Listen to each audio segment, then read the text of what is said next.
سلامونه دوستانو، په دې هیله چې ټول برته روغ او جوړ یاست.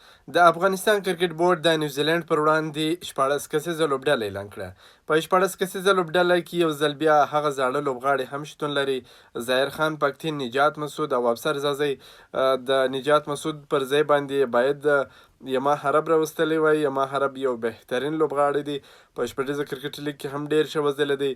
بدبختانه یو بد خبر دا دی چې نوید زدران د لوبډلې څخه بهر سو. کنې نوید زدران به هم حتما په لوبډله کې اخیستل کېدلی، او دا بیا چې ځوانان ډیر اخیستل سوي دي، د ځوانانو لپاره ښه چانس غواړم په دې هیله چې 17 کسیزه لوبډله ډیره زبردست بهترینه لوبډله وټاکي او وکولی سي چې د نیوزیلند پر وړاندې ډیرې زبردسته خوندورې لوبې ترسره کړي.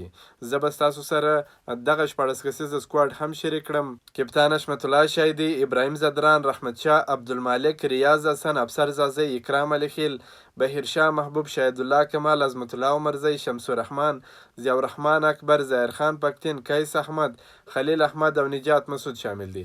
دا هغه لوبغاړي دي چې د نیوزیلند پر وړاندې رسمي لوبډله کې انتخاب سوي دي.